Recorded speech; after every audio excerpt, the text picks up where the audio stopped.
आप सभी को मेरा भाव भरा प्रणाम। आपका बहुत बहुत स्वागत है मेरे इस चैनल पर।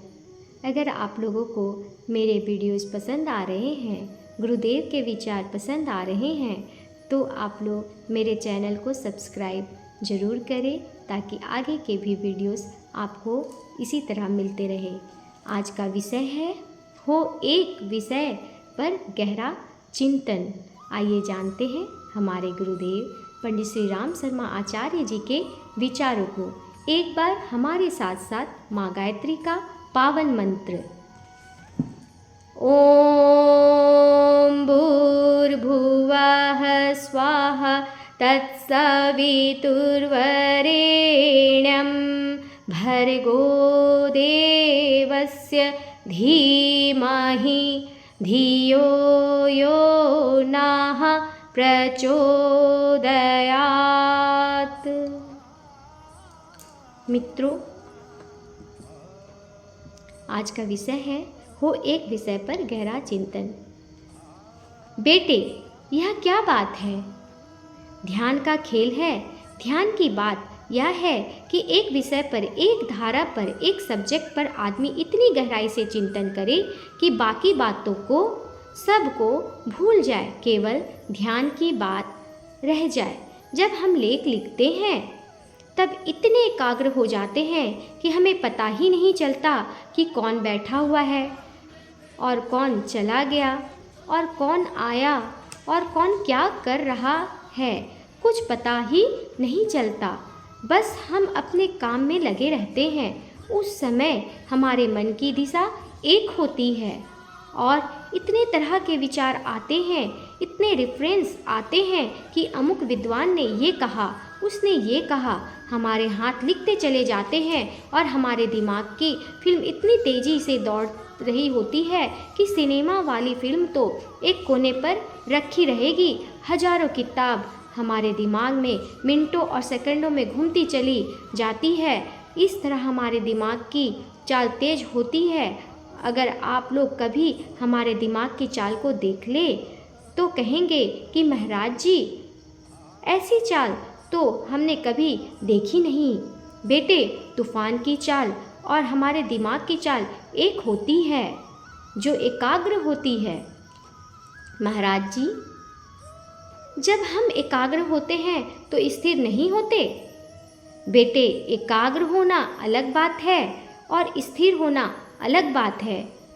समझता तो है नहीं और चिल्लाता रहता है कि हमारे मन को स्थिर कर दीजिए। कैसे स्थिर कर दूं? खा जा अफीम की गोली, फिर स्थिर कर देंगे। सनक में डूबा रहेगा और कहेगा कि महाराज जी दिखते हैं महादेव, ऐसी कोई स्थिर नहीं होता। मीरा जो थी हमेशा कहती रहती थी, घायल की गति घायल जाने, जो कोई घायल होए। हर वक्त यह बेचैन मालूम पड़ती थी। रामकृष्ण परमहंस उछलते रहते थे। चैतन्य महाप्रभु जब चिंतन करते थे तो उछलकर बेहोश हो जाते थे और कीर्तन करते थे। वे एकाग्रचित्त हो जाते थे।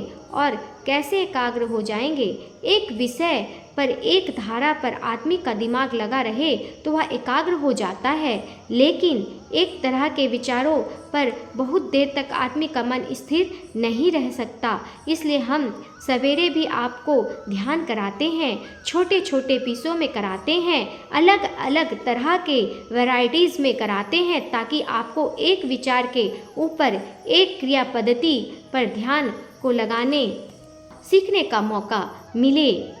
आपको यही करना चाहिए मित्रों। उपासना का जब समय आए तो आप अपने उपासना के समय जो क्रिया कृत्य करते हैं तो उसके पीछे जो शिक्षण दिए गए हैं उसके साथ अपने आप को मिलाइए।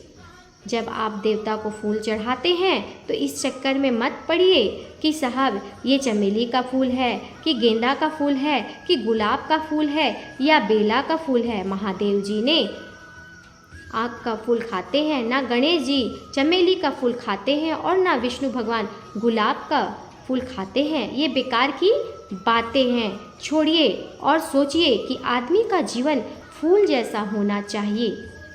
फूल जैसा कोमल जीवन होगा तो भगवान के चरणों में भी स्थान मिल जा सकता है, गले में भी स्थान मिल सकता है, सिर में भी वे स्थान दे सकते हैं, हर जगह स्थान मिल सकता है। शर्त केवल यह है कि हम फूल जैसा जीवन के हो, हंसता हुआ जीवन, कोमल एवं फूल जैसा मुलायम जीवन, सुगंधित जीवन बनाने की हम कोशिश करें। आज की बात गुरुदेव की जो विचार है यहीं पर समाप्त करती हूँ।